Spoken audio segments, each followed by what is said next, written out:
What's up, guys? Kirby Smith, Lightspeed Construction, coming to you here from South Knoxville, my hood, my hometown. And I'm inspecting a building today for a property investor buddy of ours, and just wanted to give him a little beta. This is a 4-unit property with it appears to be maybe 60 doors or so. And so this is a situation where he's just trying to get as much information as possible. This is going to be, let's see, that's A, B. This is C building, right? Pretty sure this is C. I can confirm that in a minute. But this is called C building. And this is one location where I saw maybe the most concerning issues of all. So, and I don't know if the video is picking this up. I snagged a couple of photos, but on a gray day like today, I don't know if it's really coming out. What we've got here is we've got roof rafters that don't actually go all the way out to the end of the roof line, and the soffit and the fascia and the gutters have long since fallen. You can see that, needless to say. And so what's happened there is either the rafters weren't long enough to build to begin with, and when it got roofed in 2011, I guess they just left the ply, whatever, those last couple feet. The gap that's there actually looks wider than the width of like a standard 2x4. So it's not just like a 2x4 type issue. Now that can be built back up, but unfortunately in a lot of the locations you've got rotten boards on the edge of the roof. I'm not really seeing that phenomena anywhere else. Like here, for example, I guess that's actually kind of the explainer. They've got like a double layer of fascia board to work with here. You can see 2x4 and then a 1x. So that actually kind of explains this. I'm gonna ease off of what I was just mentioning. So you got a 2x4 nailed to the edge of the rafters, and you got a 1x4 that'll be nailed there as well. And that should actually depth that up to maybe whatever that is, 3 inches or so. So 2.5, 3 inches. And that probably explains that. One of the things we're taking a look at too, just caught my eye real quick, and I'm not a geo expert or nothing like that, but this edge of, like I said, C building has a lot of heaving in this wall. Now this is, possibly a water issue where water's draining from these gutters and this roof, ponding against this wall and cause it to heave.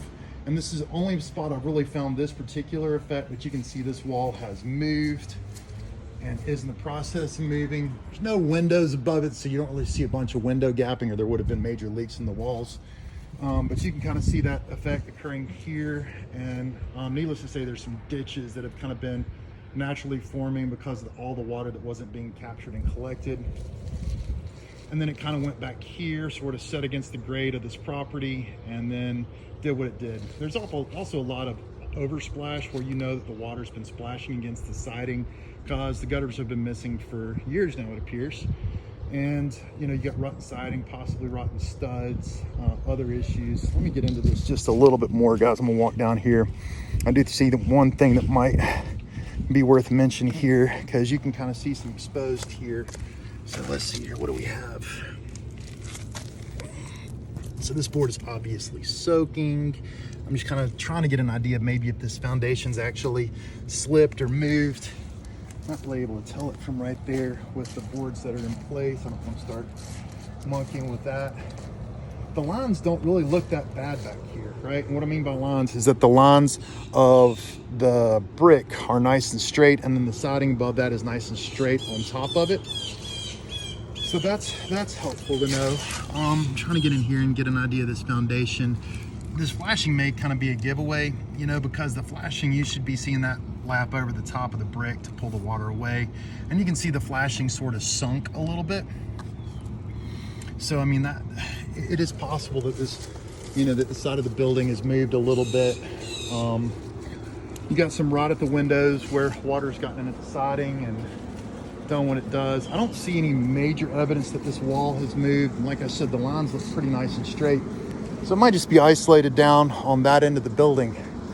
But again, I don't know we're gonna have to replace all of this roof line here, guys. It will be a portion of it. And needless to say, this whole property, all 4 buildings, are gonna require fascia, soffit, gutters, and eventually siding. Got some more of that right here. You can see water's been getting in that wall pretty good. It's just trapped and got in the wall and gone in the foundation. Sorry to be bouncy, but there is a lot to try and cover here in just a few minutes.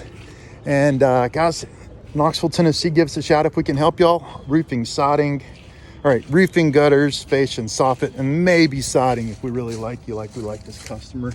Okay, cool. We can actually see here, you can see some block. I'm kind of tugging on this brick and it's not wanting to break, which is always nice. And I wasn't trying to break the brick or anything, but so this wall is set on top of that cinder block down there. I'm hoping you guys are seeing that pretty good. The cinder block looks pretty darn good. This brick is obviously just some sort of a facing. And then you've got another block that's a facing block as well right here. A little erosion around the foundation on this corner as well. Not hugely surprising. Kind of more of the same where the brick is interfacing the siding. It's kind of moved. So that's one of the other things to take a look at real quick is this earth here. I think the earth looks pretty shored up. It doesn't really look like it's moving. I'm not seeing the same type of heaving on this portion of the wall. And I know I'm dropping a whole bunch of pictures of this. One last thing I wanted to mention, but this stacked stone, it's just a decorative element they've got with this property, stacked stone against siding. There's gapping everywhere along this stacked stone. There's probably 50 or so locations of stacked stone along this property, and it was really cool design back in the 1960s, but today it obviously is just a problem. So anyway, my name's Kirby Smith. Wanted to get you guys some quick mention, and I will round it up with one more.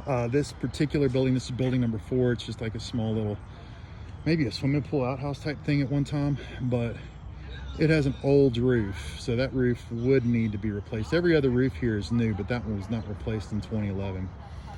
And obviously it has the additional needs as well, stacked stone, possibly some foundation issues, although that's doubtful. And then fascia, soffit, and gutter as well. My name's Kirby Smith. Give us a shout if we can help you guys with your next roofing, soffit, fascia, or gutter project. And like I said, if we really like you, we'll take a look at your siding too. Take care.